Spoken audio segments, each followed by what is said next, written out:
बिहार के सरकारी स्कूलों में बच्चों की जान के साथ खिलवाड़ किया जा रहा है। आए दिन राज्य के अलग अलग हिस्सों से मिड डे मील में गड़बड़ी की शिकायतें सामने आ रही है, लेकिन न तो विभाग और न ही सरकार इसको लेकर गंभीरता दिखा रही है।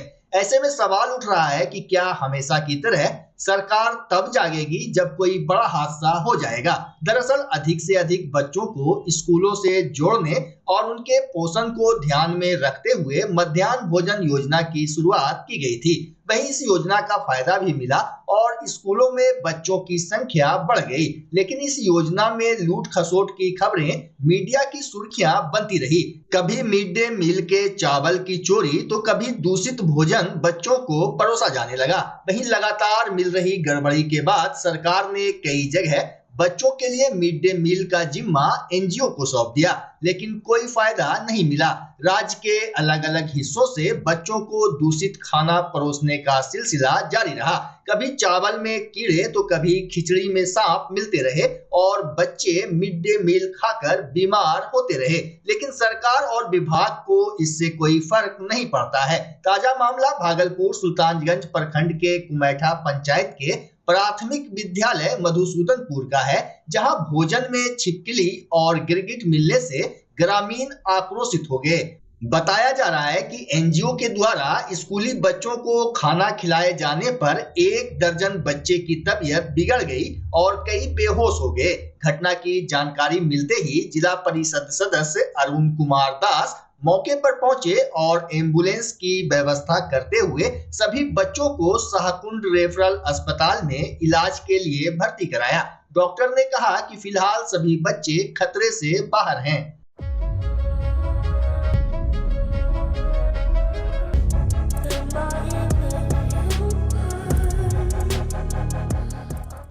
बिहार में बढ़ते अपराध और लचर कानून व्यवस्था को लेकर आज इंडिया गठबंधन की ओर से भागलपुर में प्रतिरोध मार्च निकाला गया। इस दौरान बड़ी संख्या में महागठबंधन के कार्यकर्ताओं ने प्रदर्शन किया।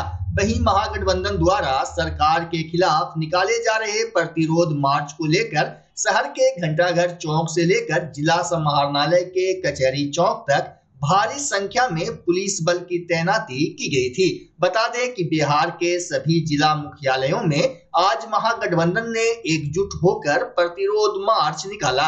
राजद ने इस मार्च को लीड किया, जबकि कांग्रेस, बीआईपी और वाम दलों के कई नेता और कार्यकर्ता इसमें शामिल हुए। भागलपुर में राजद नेता और बाल श्रम आयोग के पूर्व अध्यक्ष चक्रपाणी हिमांशु ने कहा कि सूबे में कानून व्यवस्था की जो हालत बनी है उसके विरोध में पूरा महागठबंधन एकजुट है। वहीं कांग्रेस के जिला अध्यक्ष परवेज जमाल ने बताया कि नीतीश के शासन में कोई सुरक्षित नहीं है। विधि व्यवस्था को ध्वस्त जो हो गया है उसके विरोध में तमाम इंडिया महागठबंधन के जो है हम साथी आज विरोध मार्च जो है भागलपुर में भी निकाले हैं, प्रतिरोध मार्च। अब पूरे बिहार में जो है इसका प्रतिरोध मार्च निकला है। जो स्थिति देख रहे हैं, डबल इंजन की सरकार ने जो दुर्दशा किया है देश का और जो है प्रदेश का, वो शर्म की बात है। कोई भी नागरिक जो है सुरक्षित नहीं है, चाहे वो महिला हो, चाहे वो जो है वृद्ध हो। अभी आपने देखा कि जो है वीआईपी के जो शीर्ष नेतृत्व हैं वो उनके पिताजी का जो है नृशंस हत्या हुआ है। तो कहीं ना कहीं जो है विधि व्यवस्था एकदम खोखला हो गया है और इस खोखले विधि व्यवस्था में हम तमाम जो है जनता त्राहिमाम में है। इस त्राहिमाम से निजात दिलाने के लिए जो कुंभकर्णी नींद में सोए हुए है डबल इंजन की सरकार, उसको जो है नींद से जगाने के लिए हम लोग जो है प्रतिरोध मार्च निकाले हैं। ये सरकार गरीबों पर जुल्म करने वाली सरकार है। ये सरकार लाठी और गोली की सरकार है। ये सरकार निकम्मी सरकार है। ये सरकार पुल गिरने पर नाटक करने वाली सरकार है। सरकार को सर क्या संदेश देना चाह रहे हैं? सरकार को अविलंब इस्तीफा, अपराध के सवाल पर, महंगाई के सवाल पर, भ्रष्टाचार के सवाल पर, पुल के सवाल पर सरकार को इस्तीफा देनी चाहिए।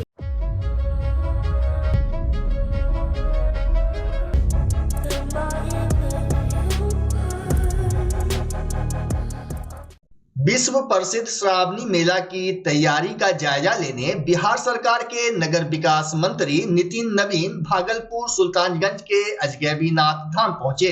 वहीं सुल्तानगंज में एनडीए कार्यकर्ताओं ने मंत्री का भव्य स्वागत किया। इस दौरान नगर विकास मंत्री नितिन नवीन ने नगर परिषद सभागार में अधिकारियों के साथ समीक्षा बैठक की। साथ ही नगर विकास मंत्री ने अधिकारियों के साथ नमामि गंगे घाट एवं अजगैबीनाथ गंगा घाट का जायजा लेते हुए दोनों घाट पर व्यवस्था दुरुस्त करने का निर्देश दिया। मौके पर नगर विकास मंत्री नितिन नवीन ने कहा कि श्रावणी मेला में कांवरियों को बेहतर सुविधा देने के लिए विभाग के सभी अधिकारियों को निर्देशित किया गया है। विभाग और जिला प्रशासन और अन्य विभाग सब लोगों ने कई चीज़ों की तैयारी कर रखी है। जो एडिशनल चीज़ें जो मुझे अभी इन लोगों की चर्चा पहले भी जो श्रावणी मेला को लेकर विभाग की तरफ से जो निर्देश आते हैं सफाई को लेकर, स्वच्छता को लेकर या अन्य व्यवस्था को लेकर, क्राउड से लेकर बाकी कहीं के पर लाइटिंग की व्यवस्था भी करते हैं। तो ये जिला प्रशासन और बिहार सरकार के जो अन्य विभाग हैं, शायद उसमें पीएचडी कहिए, टूरिज्म कहिए, नगर विकास विभाग कहिए, ये सब मिलकर कर रहे हैं। पूरा श्रावणी मेला एक अच्छे प्रयास से हो, इसकी चिंता हम लोग कर रहे हैं। जहाँ जहाँ पर कुछ चीज़ें और आवश्यकता है, जैसे सीसीटीवी कैमरा की बात आई, तो हमने कहा है जिला प्रशासन से कि वो उसका प्रस्ताव हमको दे। वो सीसीटीवी कैमरा बढ़ाने की आवश्यकता होगी, फेस रिकॉग्निशन सिस्टम लगाने की आवश्यकता होगी, तो नगर विकास विभाग उसको अपने अंतर्गत करा देगा। जहाँ पर यात्री शेड की बात है, तो जहाँ जहाँ पर भी यात्री शेड की आवश्यकता होगी, जैसे अभी उन्होंने बताया कि रेलवे की ज़मीन पर हमारे पास जो घाट पे है वहाँ पर और आवश्यकता हो सकती है। तो 1000 का टूरिज्म डिपार्टमेंट ने बनाया है, 500 जिला प्रशासन ने बनाया है, तो वहाँ पर 1000 और लोगों का यात्री शेड नगर विकास विभाग की तरफ से भी बन जाएगा। इसकी पूरी चिंता नगर परिषद और जिला प्रशासन मिलकर करेगा। इसके अतिरिक्त भी रास्ते में भी जो वाटर की क्यूरिंग है उसमें भी पूरी तरह से नगर विकास विभाग भी मुस्तैदी से करे, क्योंकि जो गंगा बालू है वो अगर सूखा रहता है और गर्म होने पर लोगों की हमारे यात्रियों को चलने में दिक्कत आएगी। तो उसके दृष्टि से भी मैंने जिला प्रशासन को निर्देश दिया है कि हर छोटे छोटे दूरी पे जो कंसर्निंग बीडीओ या ईओ, या नगर के क्षेत्र है तो ईओ देखेंगे, अगर पंचायत के क्षेत्र है तो बीडीओ देखें कि कहीं भी जो सैंड है उसकी फिलिंग ठीक से रहे, जो पीडब्ल्यूडी के अंतर्गत ऑलरेडी टेंडर में है, और ईओ नगरीय क्षेत्र में इसकी मॉनिटरिंग करते रहे। जहाँ भी दिक्कत आएगी तो जिला प्रशासन उस पर मॉनिटर कर सकता है। तो ये एक निर्देश दिया है। रास्ते में भी कहीं पर और शेड की आवश्यकता होगी, जैसे एक बार अभी आया था कटोरिया के विषय पर लेकर, तो जहाँ पर भी शेड की आवश्यकता होगी, अभी भागलपुर भी जा रहे हैं, तो वहाँ पर भी जो और जिला प्रशासन से बैठक होगी तो वहाँ पर भी जो दिक्कतें आएंगी उसको भी हम लोग नगर विकास विभाग दूर करेगा। हम सब का प्रयास है कि श्रावणी मेला में सभी भक्तजनों को पूरी सुविधा मिले, और जो कड़ा निर्देश हम लोगों ने दिया है कि भाई किसी भी हाल में स्वच्छता को लेकर, जो शौचालय है, पानी की व्यवस्था है, रास्ते में जो सफाई की व्यवस्था है, घाटों पे जो सफाई की व्यवस्था है, इसमें कोई कोताही नहीं हो। जो भी कोताही अगर बरतेंगे उन अधिकारियों को इस पर निश्चित रूप से कहीं ना कहीं कार्रवाई फेस करना पड़ेगा।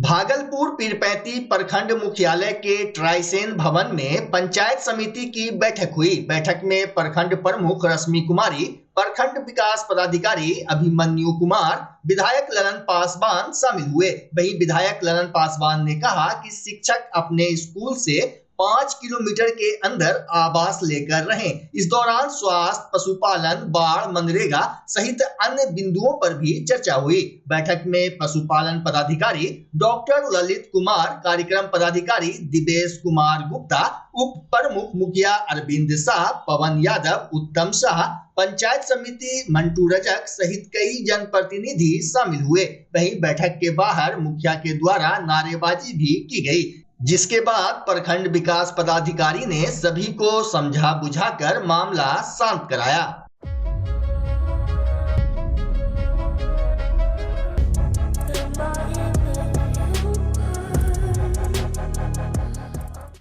बच्चा जब जन्म लेता है तो कई बार बच्चा तुरंत नहीं रोता है, रोने में देर हो जाता है। ऐसे में बच्चा क्षतिग्रस्त हो जाता है और उसके बचने की संभावना कम हो जाती है, और यदि बचा तो भविष्य में उसमें विकलांगता की समस्या आती है, जिसे सीपी कहते हैं, जिसका कोई माकूल इलाज नहीं है और ज़िंदगी भर बच्चा विकलांगता से जूझ सकता है।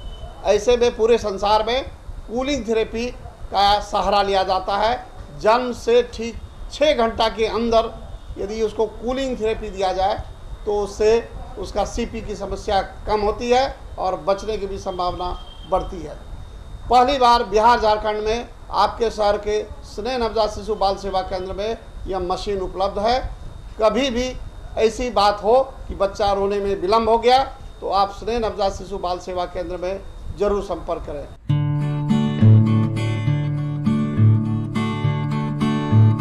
घर शिफ्ट करना हो या ऑफिस रीलोकेट करना हो, मेक माई शिफ्ट के साथ अपने सामान को सुरक्षित पहुंचाइए कहीं भी कभी भी। मेक माई शिफ्ट देते हैं residential and office relocation, long distance relocation, heavy machine shifting, packing and moving, international and intercity moving, car transportation जैसी ढेरों best services. Make my shift packers and movers. For bookings call 8298-181-018 या log on करें www.makemyshift.in।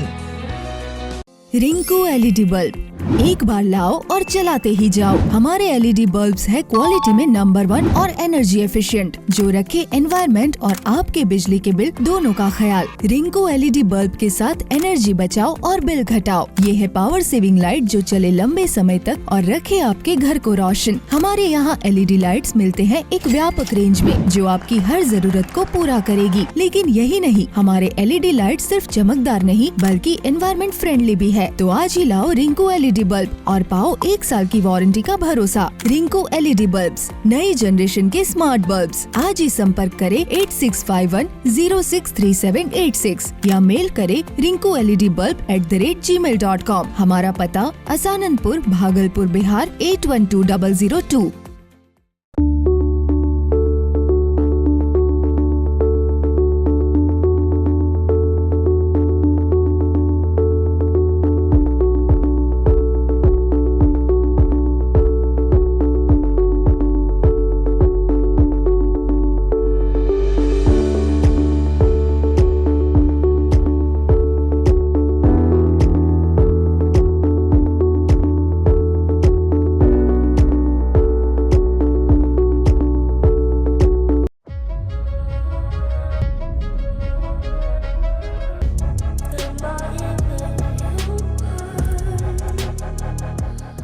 सात सूत्री मांग को लेकर अखिल भारतीय विद्यार्थी परिषद के कार्यकर्ता मदन अहिल्या महिला कॉलेज की गेट पर अनशन पर बैठ गए। इस दौरान एक छात्रा बेहोश हो गई। बता दें कि नवगछिया के सभी कॉलेज में छात्रावास शुरू करने, पीजी की पढ़ाई शुरू करने, जीबी कॉलेज की 4 दीवारी का पुनर्निर्माण, महिला कॉलेज के मैदान को खेलने लायक बनाने समेत विभिन्न मांगों को लेकर अवाविप के कार्यकर्ता प्रदर्शन कर रहे हैं। अवाविप की कॉलेज अध्यक्ष कुसुम कुमारी ने बताया कि मांग पूरी नहीं होने तक आंदोलन जारी रहेगा। समस्या तो यहाँ पे बहुत सारी है। पहले तो पानी पीने की सुविधा नहीं है, क्योंकि हम लोग को आयरन वाला पानी पिया जाता है और जाके बच्चे तबियत खराब हो जाते हैं, फिर दूसरे दिन कॉलेज नहीं आ पाते हैं और फिर जाके बोला जाता है कॉलेज में कि अटेंडेंस पूरी नहीं होगी तो नाम काट करके हटा दिया जाएगा। और फिर दूसरी कि ग्राउंड में मतलब कि पूरा बिखरा हुआ है, ग्राउंड खेलने लायक नहीं है। और तीसरी कि हम लोग एनसीसी के कैडेट्स हैं और फिर भी एनसीसी का रूम दिया नहीं गया है सही से, और ना ही कोई मतलब कि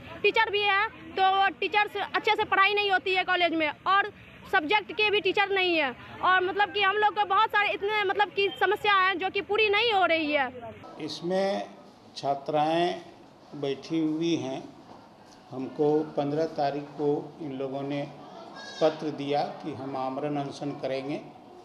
मैंने इनकी समस्याओं को कुलपति को प्रेषित कर दिया, विश्वविद्यालय को सूचना दे दी और कुलपति से मेरी बात भी, और कुलपति ने कहा कि मैं गंभीरतापूर्वक इनकी समस्याओं पर विचार करूंगा और उन लोगों को कहिए कि अभी आंदोलन नहीं करे, हमसे आके मिले। अभी एक छात्रा बेहोश हो गई, उनका खाना है। आज तो हम महाविद्यालय जिस समय आए 9:30 में, तुरंत मैंने पानी की व्यवस्था उन लोगों के लिए की, दरी भिजवाए, कुछ बोली कि गेस्ट हैं तो कुर्सी भिजवाए और कहे कि तुम लोग शांति से अपना कार्यक्रम है तो उसको समेटो। रिक्वेस्ट किए कि अनशन वापस ले लो। आश्वासन क्या हुआ कुलपति महोदय से? कुलपति ने कहा कि हम मुख्यालय से बाहर हैं, हम लौटेंगे तो उनकी समस्याओं पर गंभीरतापूर्वक विचार करेंगे। हॉस्टल तो कई सालों से बंद, हॉस्टल कई सालों से बंद है। हॉस्टल नंबर 1 रिपेयरिंग और उपस्कर के अभाव में फेंसिंग भी नहीं हुआ है, उसका लैट बाथ कंप्लीट नहीं हुआ है और पानी घुस जाने के कारण फर्श डैमेज हो गया है, दीवार डैमेज हो गया है, तो वह रिपेयरिंग की आवश्यकता है, प्लस बिजली की आवश्यकता है, लैट बाथ की आवश्यकता है, उपस्कर की चौकी की डेस्क वो सब की आवश्यकता है और उसके सुरक्षा की आवश्यकता है। तो वो आवश्यक है तभी वह चालू हो सकता है। कब तक संभावना है? वह संभावना यही है कि हमने प्रस्ताव बना के भेजा है। पिछले बार ही लोग जो आंदोलन किया था उसी समय मैंने प्रस्ताव बना के भेजा था और इधर सुन रहे हैं कुछ दिन पहले बिल्डिंग समिति की बैठक हुई और उस बैठक में उस पर विचार करके टेंडर होने की प्रक्रिया है।